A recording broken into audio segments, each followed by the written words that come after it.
ओम साईराम। साई बाबा समस्त मंगल करंतु। Hello hi नमस्कार जय जगन्नाथ वेलकम टू अंकितास किचन। आसतु देखि नेबा आजिर रेसिपी। आजिर रेसिपी होची मालपुआ।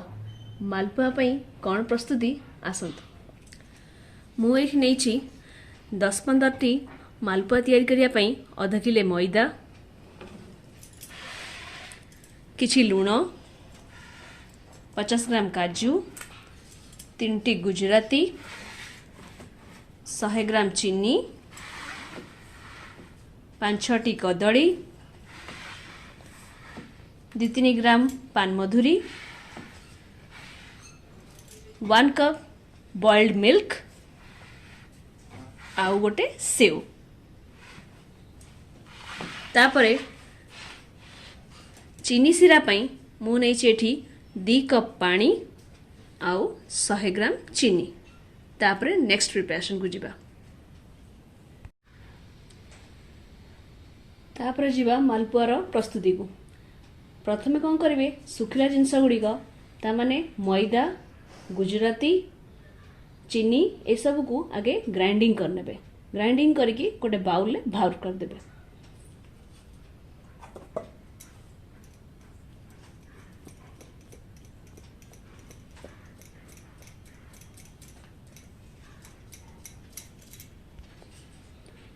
तापरे एप्पल, कदली ए सब को क्षीर आ पानी रे ग्राइंडिंग करनबा। एबे कदली सेवर पेस्ट रेडी हो जाइए। आकु वर्तमान मैदा रे मिसई नवा।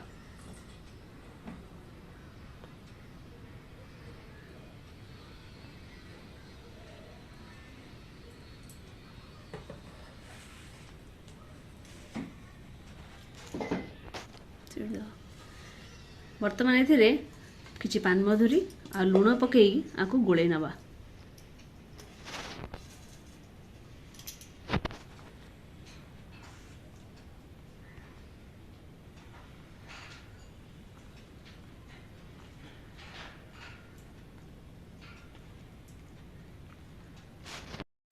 वर्तमान बैटर हो गला रेडी।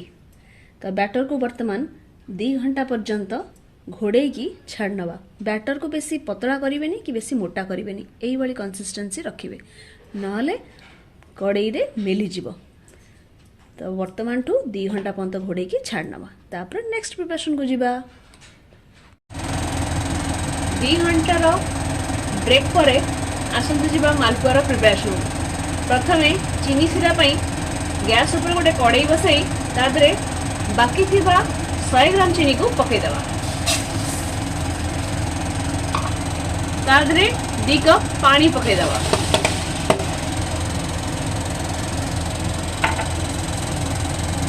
चीनी पानी रे भल भाव में मिलला पर्यंत ताकू घांटीबा।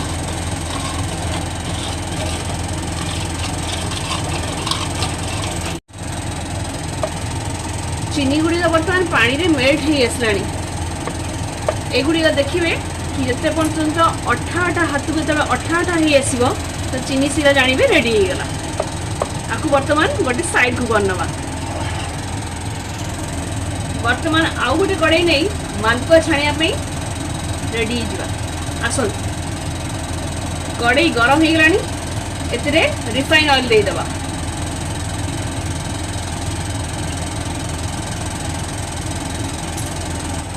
तेल गरम हो आसिले तेल रे मालपुआ को पकेदेवा।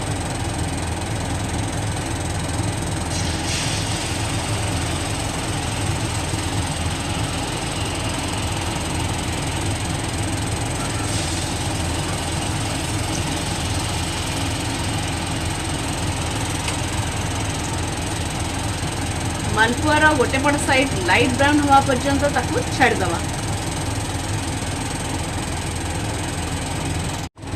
मालपुआर गोटे पट साइड हल्का ब्राउन हो आसलानी तो ताकू आर पट को उल्टे नवा।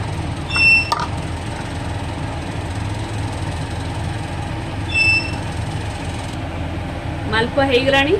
एथिरू अत्यधिक तेल गुड़ा को एमती निगाड़ी दवा।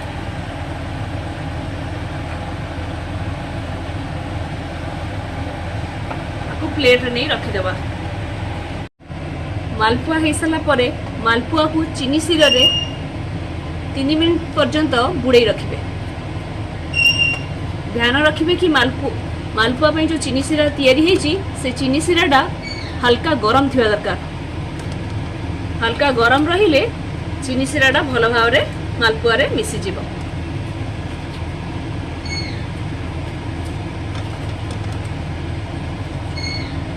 देखंतु केते लोभणीय होईची।